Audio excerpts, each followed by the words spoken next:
I think today's video is just basically going to be a rambly video. I'm just kind of bored.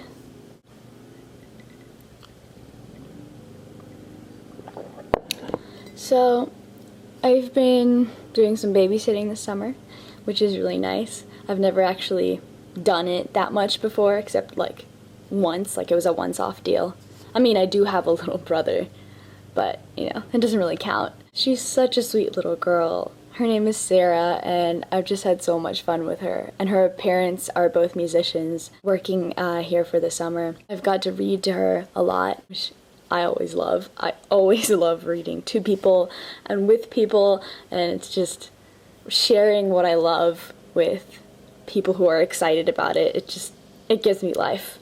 And so I went to buy her the book that I've been reading to her because there was no way we were going to finish it before we had to leave.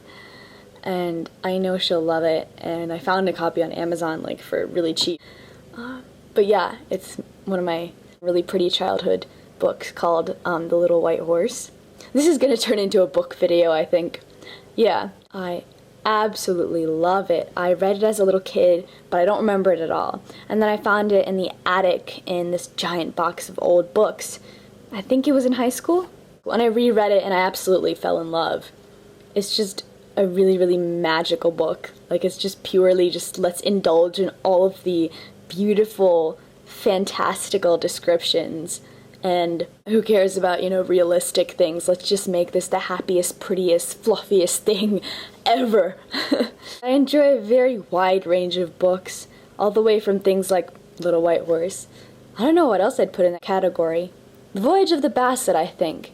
Where it's just like fantasy upon fantasy with nice characters, and the evil that has to be conquered isn't that big of an evil at all. What would I put on the other side? Dune, maybe? Since it's science fiction and all mixed up with politics and realistic people and problems and really gritty, like, war things. And I like a whole lot of stuff in between. I've recently gotten a lot more books. One, because my synagogue holds this awesome book sale once a year. And so year-round, they have this giant bin right by the double doors where people can just put donations of books. And so, basically, it's a free-for-all. Nobody really minds me digging in once in a while when I come there, which is not very often at all, to see what books I can find. Basically, it's a donation bin, and they always have too many books at the book sale anyway. There's always some left over that they end up donating because they can't sell them, or just not enough people have come that are interested. Literally, after a book sale is over, there have been boxes of books on stage in the social hall that I've been told just to, you know, go knock myself out with, basically, because they know me. They know I read like breathing. So I got a nice haul of old books, and then of course Ed McKay's I've been to a lot, and by this time I'm running out of shelf space. And I already have a box full of books in Chapel Hill that I brought to college with me, and I've got a whole shelf here. It's like a giant shelf, and then I've got various books scattered in other places, but they're not like not as important, but the ones on this shelf are the ones I guess you think of as my collection. I finally got the second books of my trilogies to complete them, because there have been 2 trilogies that somehow I've gotten the first and third book, and not the second. So Graceling is first, and then it's called The Infernal Devices. Yeah.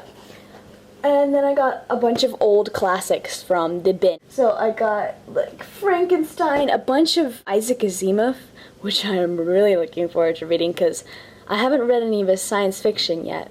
I read his Tales of Black Widowers, which was really cute. What else did I get? Oh, this really, really old book on constellations. It's got these gorgeous little tiny drawing painting things. It's just really pretty, and I'm looking forward to just looking through it and having fun, because it's just this old-fashioned book about stars.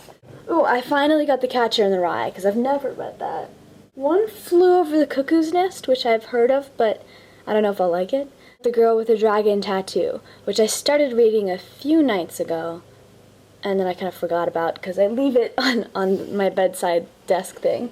And then this gorgeous copy of To Kill a Mockingbird from my brother, and Emma. Finally, I'm building up my Jane Austen physical collection, because I already have the old, beautiful, leather-bound version of Pride and Prejudice. Ooh, actually the same version as this. Well, the same company. And I got them both at Ed McKay's. They're so gorgeous. There's these really well-made, like old-fashioned made books with, like, golden pages and actually readable print. This one's the portrait of a lady, if you didn't make it out, but oh my god, so gorgeous. This one was $20. I'm surprised, because this one's bigger than my Pride and Prejudice, and my Pride and Prejudice was $35, I think. Oh my god, I love those editions. Absolutely, they're gorgeous. I need to look up the company or something. I don't even know if you could buy them online. I have no idea. Yeah, this is a long video, I'm sorry, but when I ramble about books, I get quite carried away. My little plushie of my fictional original character says bye!